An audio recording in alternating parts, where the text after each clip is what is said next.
Regressive Left, anti-intellectualism, and the three Ps: privilege, patriarchy, and problematic. When people talk about the regressive left, they often first reference the double standards of acceptance of Islam as compared to other religions like Christianity.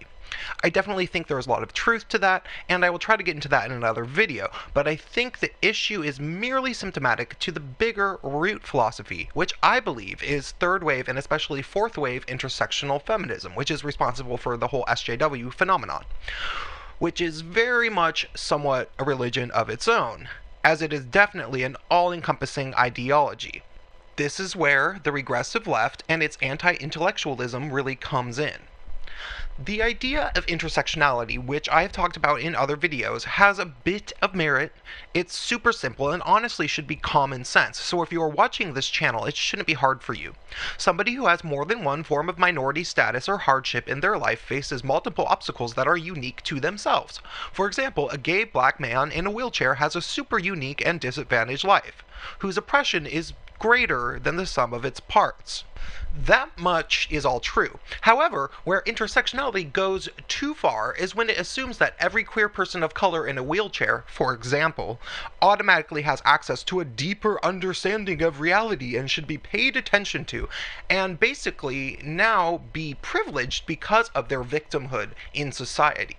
Which is precisely what intersectional feminists do all the time. They give these people some sort of kudos because of their existence.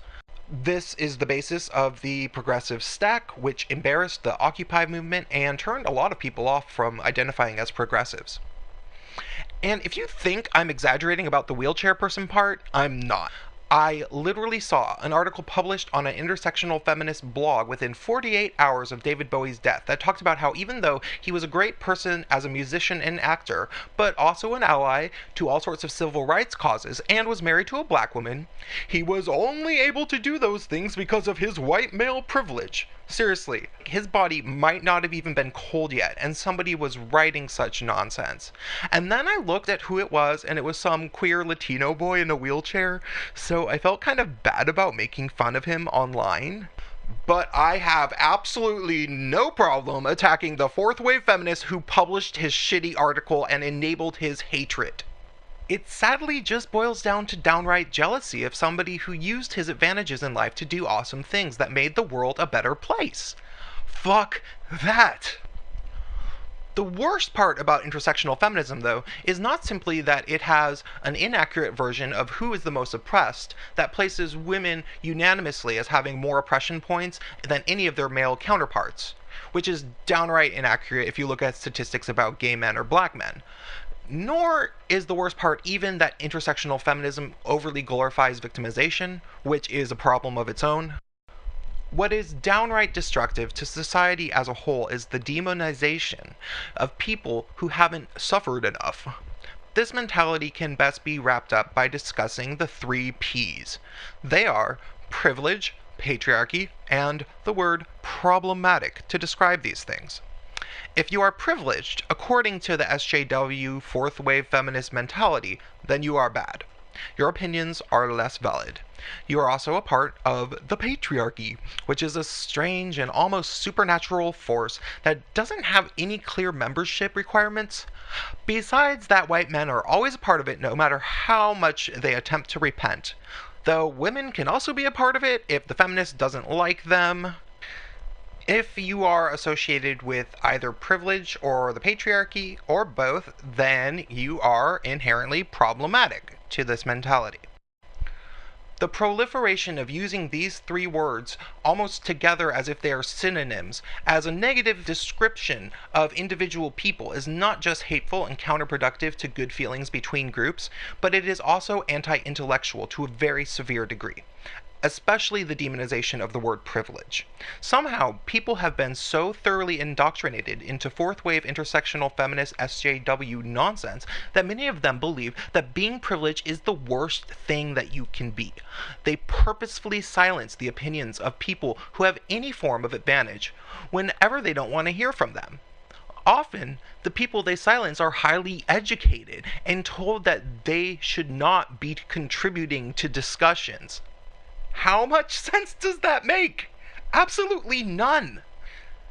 Imagine being not just so ignorant, but downright unintelligent that you tell people that you don't value their opinions because they are educated. Take this scenario as an example. A somewhat poor mixed Latino woman shares an article about how a town is making street harassment illegal, and a male friend comments on her share on her timeline. I'm so glad they're making a law against street harassment of women.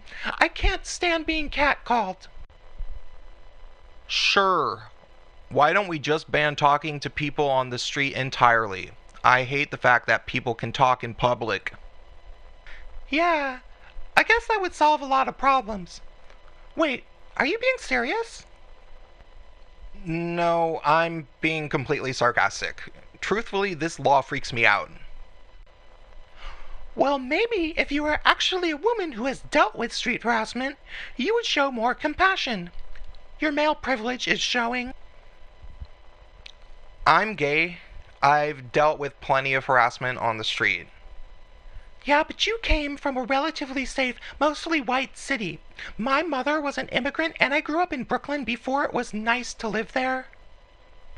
I'm definitely not denying that it is likely a real annoyance, but think about this actual law. Do you think that the police are really going to go to neighborhoods like the one you grew up in and protect poor women of color? I think it's a lot more likely that they will use it as an excuse to hassle and arrest poor and homeless men, mostly of color, that say things to white women in neighborhoods that they are trying to gentrify. Look, I don't appreciate your white-splaining. I didn't get to go to a fancy college like you did, and I don't need you telling me how to live my life, you privileged asshole! And then, of course, she blocks him. Was that a constructive dialogue? No, it was the epitome of anti-intellectualism, and it happens all the time. You see, now that we have the internet, educated people can freely share information with non-educated people, and that's good for us, the people. But who is it bad for? It's bad for the 1%. The billionaires, the corporations, and the big corrupt government types. And so, now we have fourth wave intersectional feminist SJW rhetoric encouraging less educated people to resent those who are more educated, and not just feeling jealous, but flagrantly disregarding their attempts at sharing their wealth of knowledge like it is some sort of virtuous act to remain ignorant of any knowledge that comes from having privilege. You have to wonder, did somebody plan for this to happen? They always say divide and conquer is the best way to control the masses. Did the government and corporations somehow encourage this? Well, that sounds like a conspiracy theory. But I do love a good conspiracy theory. Why don't you leave yours in the comment section if you want, and like this video if you found it interesting, and subscribe to my channel if you want more. Okay. Good night.